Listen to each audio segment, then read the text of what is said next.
مجھے والد صاحب کی موت پہ جو سب سے بڑا جھٹکا لگا تھا، میرے والد صاحب گھر بنا کے فارغ ہوئے تھے، اوپر پورشن بنا دیا نیچے کہ بھئی اب 63 سال ان کی عمر تھی، اچانک اٹیک ہوا، انتقال ہو گیا، اور نماز کی حالت میں اٹیک ہوا. یہ اللہ کا کتنا بڑا صف میں نماز، بہت سخت پابند ہے نماز. تو جس دن ان کا، ہم نے تو رات 12 بجے انتقال ہوا، فجر میں ان کو ہم جلدی دفنانے کے قائل ہیں. اسلام یہی کہتا ہے نا. تو مجھے یاد ہے روزانہ والد صاحب کی ایک آواز آتی تھی، بھائی گیٹ بند کر دیا ہے کہ نہیں کیا. رات کو 10-11 بجے نا، جیسے سمجھدار والدین ہوتے ہیں بچوں کی فکر کرتے ہیں کہ گیٹ لاک کر دیا کہ نہیں کر دیا، یعنی اب گھر سے باہر نکلنے کا ٹائم ختم. روزانہ وہ چیک کرتے تھے، نہیں ہوتا تو ڈانٹ پڑتی تھی. ان کا حق تھا کہ بھائی گھر بنایا میں نے تو محفوظ ہے یا نہیں، آپ سب اندر آ گئے ہو، باہر آوارہ گردی تو نہیں کر رہا کوئی.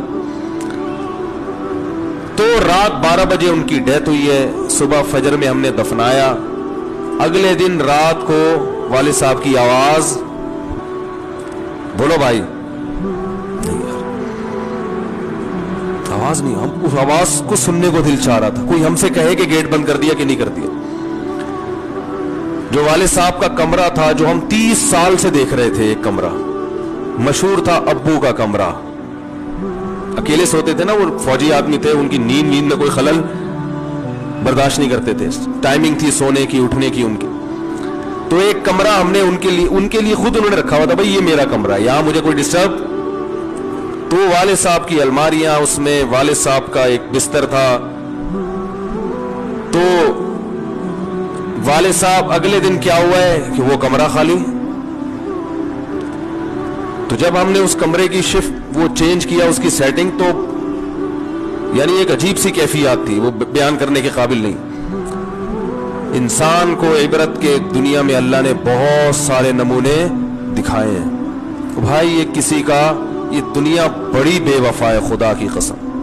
ایک سیکنڈ میں منہ میں پھرتی ہے. یہ جس نے بنایا، جس نے انویسٹ کیا، ٹھیک ہے ان کی نیت یہ تھی ہمارے لیے نیت، لیکن اگر ایک آپ کے لیے اتنا ہے تو خود بھی تو رہنے کا حق بنتا ہے کہ نہیں بنتا. دنیا نہیں مانتی. زندگی سے بڑی بے وفا چیز دنیا میں اللہ نے پیدا نہیں کی ہے. اور یہ بار بار قرآن کہہ رہا ہے متاع الغرور، دھوکے کا گھر، دھوکے کا گھر، دھوکے کا گھر.